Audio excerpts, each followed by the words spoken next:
बिस्मिल्लाहिर्रहमानिर्रहीम। अस्सलाम वालेकुम students, welcome to online series superior college Mianwali. Today we are going to discuss lecture 2 of chapter number 1, that is biodiversity and classification.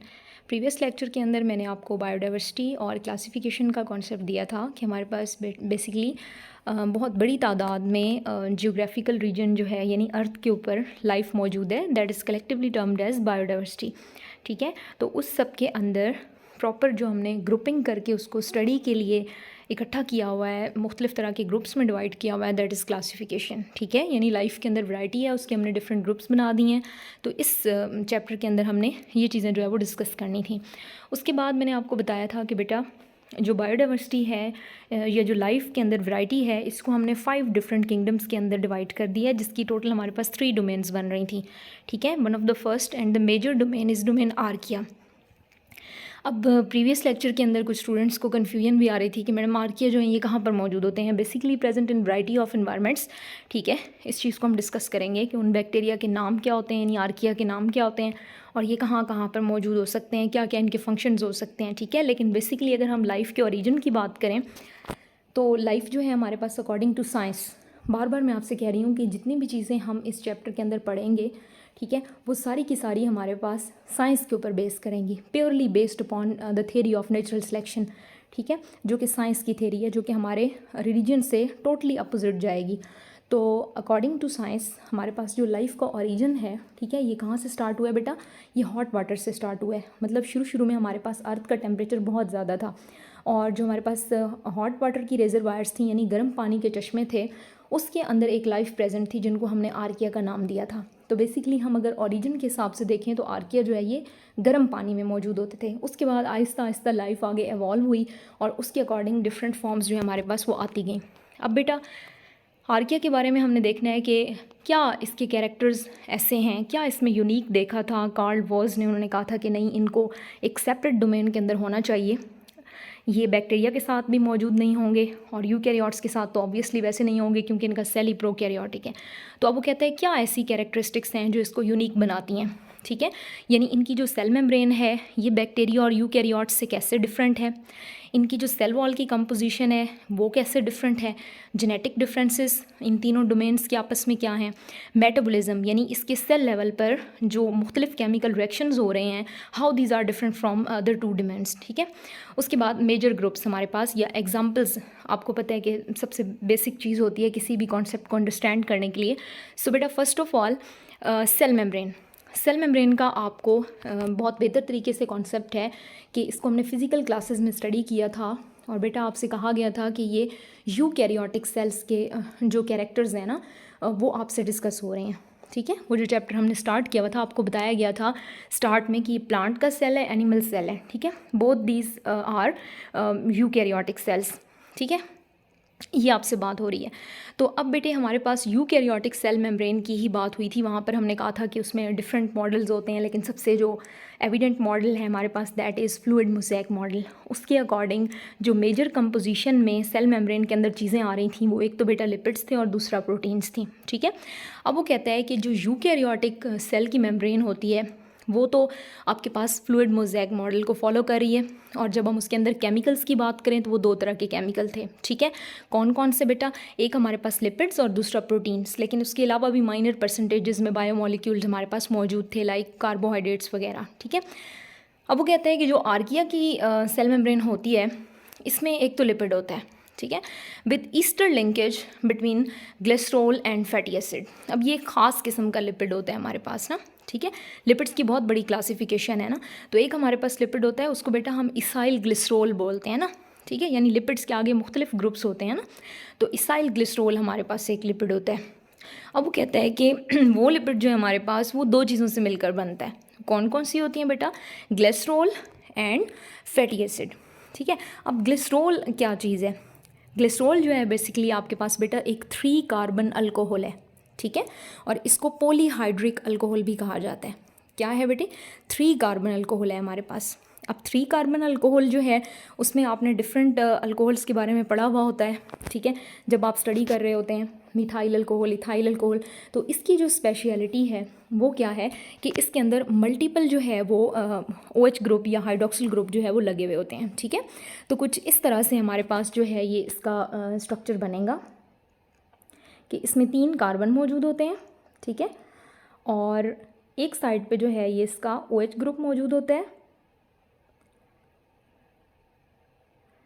ठीक है, और remaining इसकी जो सारी साइड्स हैं ये कवर्ड होती हैं किस चीज़ के साथ बेटे, हाइड्रोजन के साथ। तो कुछ इस तरह का हमारे पास ये स्ट्रक्चर होता है किसका, ग्लिसरॉल का। उसके बाद इसके साथ दूसरी चीज़ जो मौजूद होती है दैट इज़ बेटा फैटी एसिड, ठीक है। आपको पता है एसिड का फंक्शनल ग्रुप क्या होता है। तो फैटी एसिड चेन्स जो है इसकी ये ब्रांच्ड होती हैं। अब ब्रांचेस जिस भी स्ट्रक्चर के अंदर आ जाती हैं ना, तो वो स्ट्रक्चर जो है हमारे पास वो स्टेबिलिटी गेन कर लेता है, ठीक है। तो इसमें क्या चीज़ें होती हैं बेटा, 2 चीज़ें हमारे पास मौजूद होती हैं इसके स्ट्रक्चर के अंदर।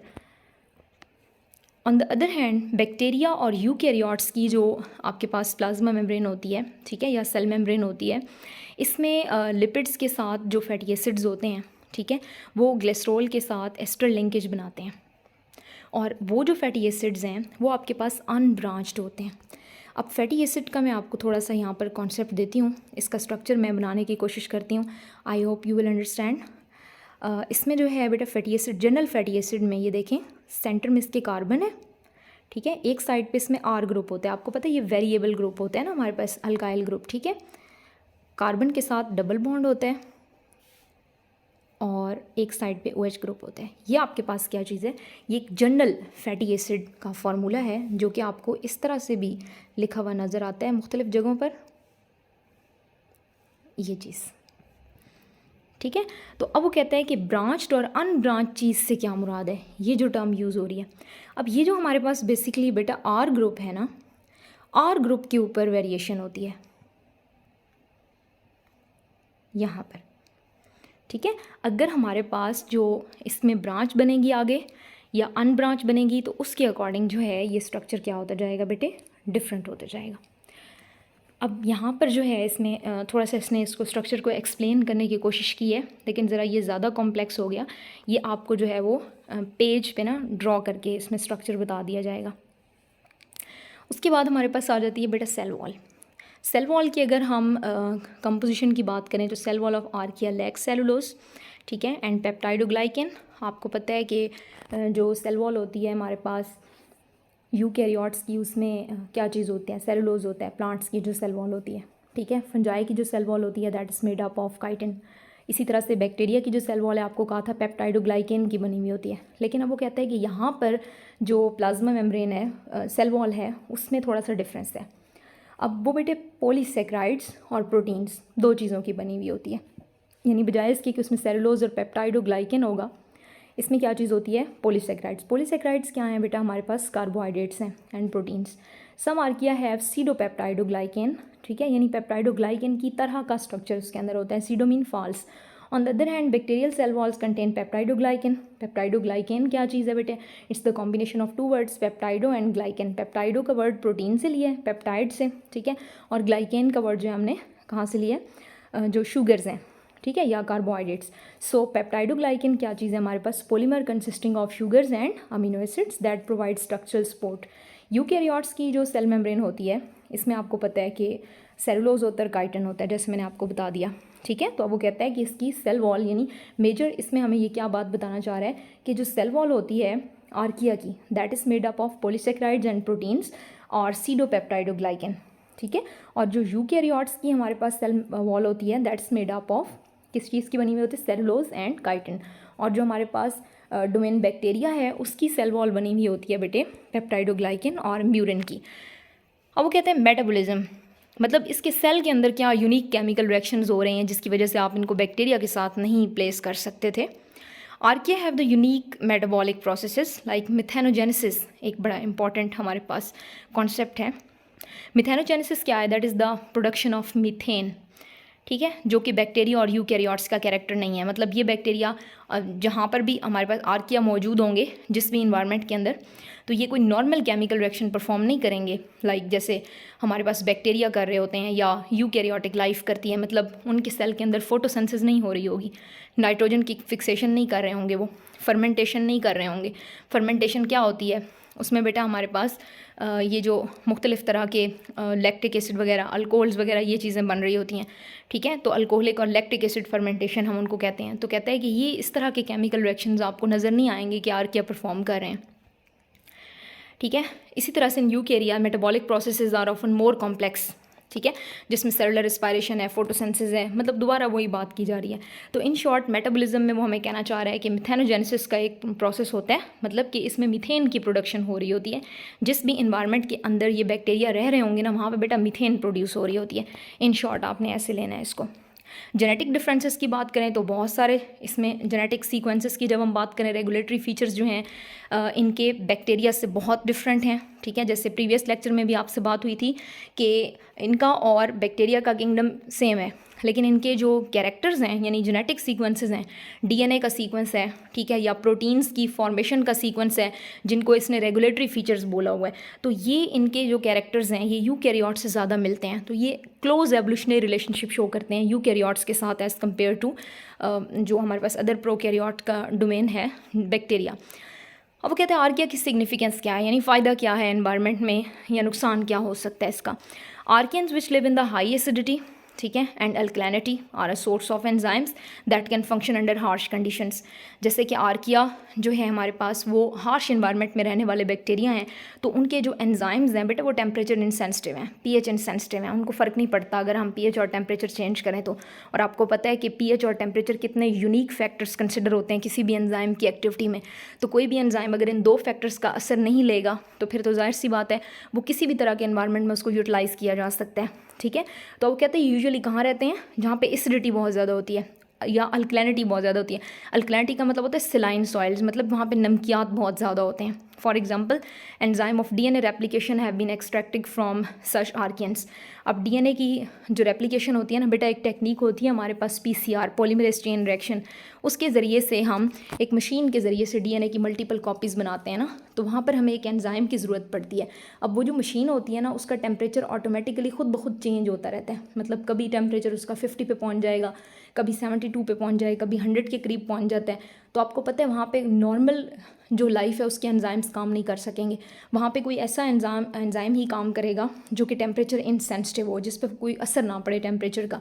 तो कहते हैं आर्कियोबैक्टीरिया से आप वो एंजाइम लें और उस केमिकल रिएक्शन को आप कैटेलाइज करवाएं। ठीक है, इसी तरह से वो कहता है कि जो मिथेनोजेनिक आर्कियंस हैं, ठीक है, वो सीवेज ट्रीटमेंट बड़ा इंपॉर्टेंट रोल प्ले करते हैं। ठीक है, जाहिर सी बात है सीवेज को अगर आप ट्रीट करेंगे मतलब उसकी ब्रेकडाउन से आप जो बायोगैस प्रोड्यूस कर रहे हैं, ठीक है, वहाँ पे आप इन बैक्टीरिया को इंट्रोड्यूस करवाएं तो ये क्या करेंगे, मीथेन गैस जो है ये प्रोड्यूस करेंगे। बायोगैस के बेटा जो हम कहते हैं गोबर गैस, उसको ना उसके जो प्लांट लगाए जाते हैं मुख्तलिफ रिमोट एरियाज़ में, आप लोग उसके साथ वेल फेमिलियर होंगे कि जितना भी गार्बेज वगैरह या जो हमारे पास मुख्तलिफ एनिमल्स का वेस्ट होता है वो उसके अंदर डालते रहते हैं और वहाँ से जो है वो गैस प्रोड्यूस होती है जिसको हम मुख्तलिफ उसके लिए यूज़ करते हैं, मतलब एज ए फ्यूल यूज़ करते हैं। तो कहते हैं कि वहाँ पर जो है एक मखसूस किस्म का बैक्टीरिया होता है जो कि ये गैस प्रोड्यूस करता है उन चीज़ों की ब्रेकडाउन से। ठीक है, बहुत सारे हमारे पास एसिडोफिलिक बैक्टीरिया होते हैं, ठीक है, और मतलब कि वो एसिडिक इन्वायरमेंट में रहना पसंद करते हैं। तो मुख्तलिफ़ तरह के जो मेटल ओर्स होते हैं, मतलब कि जहाँ पर मेटल्स मौजूद होती हैं बहुत ज़्यादा तादाद में, ठीक है, रॉ फॉर्म में, उनको निकालने के लिए ये बैक्टीरिया इस्तेमाल होते हैं, लाइक गोल्ड, कोबाल्ट, कॉपर। ठीक है, ओर्स का मतलब होता है जो इनके मतलब ज़खायर होते हैं। मेजर अगर इनके ग्रुप्स की बात करें तो इसमें हमारे पास मिथेनोजेंस आते हैं, ठीक है, हेलोबैक्टीरिया आते हैं, हेलो का वर्ड बेटे साल्ट के लिए यूज़ होते हैं, ठीक है, जो स्लाइन सॉइल में यूज़ होते हैं।